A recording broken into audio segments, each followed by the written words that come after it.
We're here with Wilkes University football head coach Trey Brown, looking ahead to the Colonels' Week 10 matchup against Stevenson University.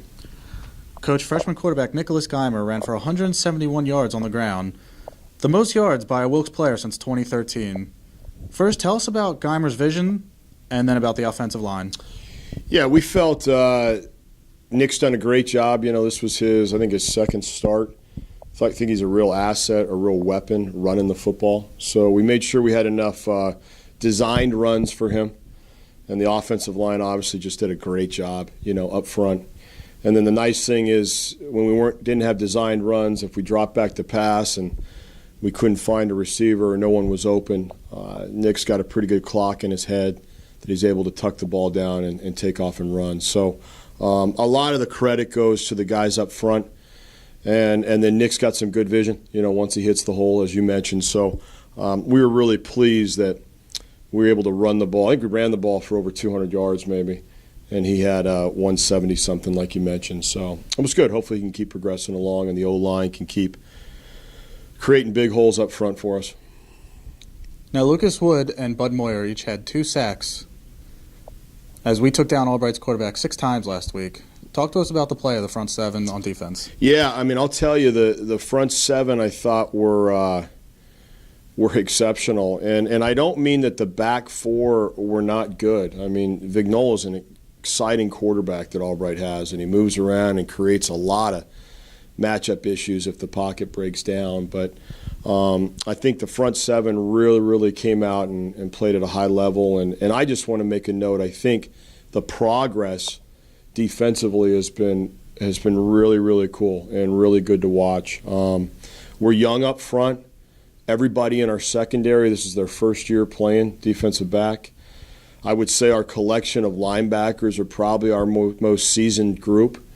Yet we don't have a ton of seniors in that group per se. So the way they've kind of come together is kind of what I would anticipate, as you get into the 8th and 9th and 10th week of the year. So to do it on the road against a really good football team like Albright, who historically is one of the top 4 teams in our league, to do it on the road in the fashion that they did it with the sacks, and I think we gave up minus 20 yards rushing, and just really had a presence all day. I couldn't be more excited and more proud of how they performed. The other side of that is you can't take that performance with you and just bring it to the next Saturday. Mm-hmm. You got to come out and you've got to do the things that gave you success on the prior Saturday. You've got to do those again. And the things that weren't as good as they could have been, you got to get those corrected throughout the week. So I'm hopeful we can play at a high level again on defense on Saturday. Now, looking ahead to this week's matchup, talk to us a little bit about Stevenson, a team that we went to and upset last year, ruined a perfect season. Talk to us about what we've seen on their game film. Yeah, they're very, very good.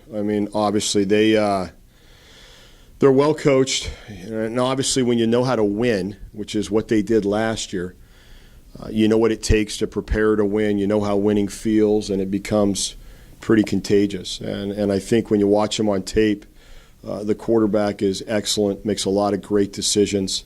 They've got a ton of speed on the outside and a number of guys that can hurt you, and then they're very big up front, on their offensive line. And then I think defensively they've always had a great defense. You may not have quite as many marquee names as they had last year or the year before, but they're ultra talented, and I think they may have been a little young to start the year. Mm-hmm.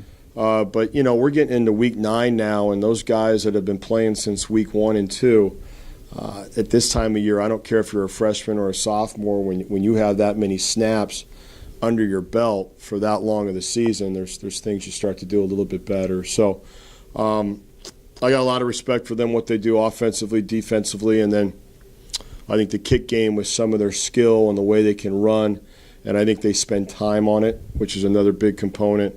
They have a weapon in the kick game as well. You look at last year, we had them on the ropes and kicked off, and they ran it back down to the 15-yard line or so. So we were just trying to execute a kick down the field to keep them on the other side of the 50 and play defense for a minute or so. So they're explosive. We got to come ready to play, and if not, they'll sneak up on you in a hurry. Now, as we finish each week, tell us what we need to do on all 3 sides of the ball.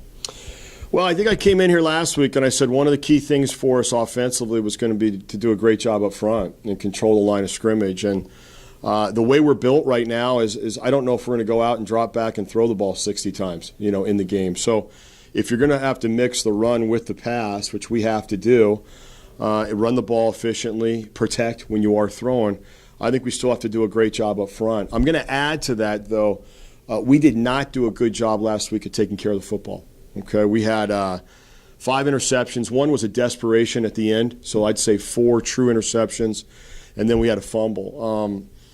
I'm actually shocked it came down to a play at the end against Albright when you turn the ball over 6 times in a ball game. So we can't turn the football over. We just cannot. We've got to win the turnover battle there. Defensively, we cannot allow them to become explosive on offense. So we cannot allow Preston Adu to get behind us 2 or 3 times and give up big chunk plays because they have the capability to do that if you're not in a good spot. And then the kick game, we've got to execute better in the kick game. We've been getting better at some various things that have helped us, whether it's KOR, whether it's punt, whatever it is. But you look at the final 2 minutes of last week's game, minute and a half, there are opportunities in every facet of the game to win the game. The offense could have gotten another first down at midfield and then taken a knee. We punted the ball. We could have done a better job of executing after the punt. And then defensively, we could have done a better job on a couple plays on that final drive. So it's never about the last play or anything, but there's just a number of plays offensively, defensively, and kick game that against really good football teams like a Stevenson, you got to play at a high level. Okay, so we've got to get those things cleaned up, play more consistent type football with each other, and see if when we get into the fourth quarter, if we're within striking distance or out in front. Senior Day this Saturday as Colonels welcome Stevenson to Schmidt Stadium, 12 p.m. start time.